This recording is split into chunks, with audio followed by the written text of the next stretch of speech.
तर नगर परिषद बाबत एक अपडेट आलेली आहे। GR आलेला आहे रायगड जिल्ह्याचा। त्याच्यामध्ये सांगितलेले आहे गट क आणि गट ड।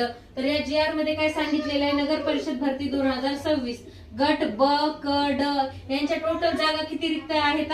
3138 या जागा रिक्त असणार आहेत। आणि रायगड जिल्ह्यामधून ह्या जागा असणार आहेत। म्हणजे पूर्ण रायगड जिल्ह्यावर 6 तारखेला एक GR आले, 6 एप्रिलला हा GR आलेला आहे। त्याच्यामध्ये सांगितलेलं आहे की गट क साठी किती 2151 जागा असणार आहेत आणि गट ड साठी 987 अशा मिळून टोटल किती 3138 अशा ह्या जागा असणार आहेत। तर खूप महत्वाची अशी संधी, लवकरात लवकर याच्या आकृतबंधास मान्यता मिळालेली आहे आणि त्या जागा ह्या लवकरात लवकर भरल्या जाणार आहे। जे कोणी नगर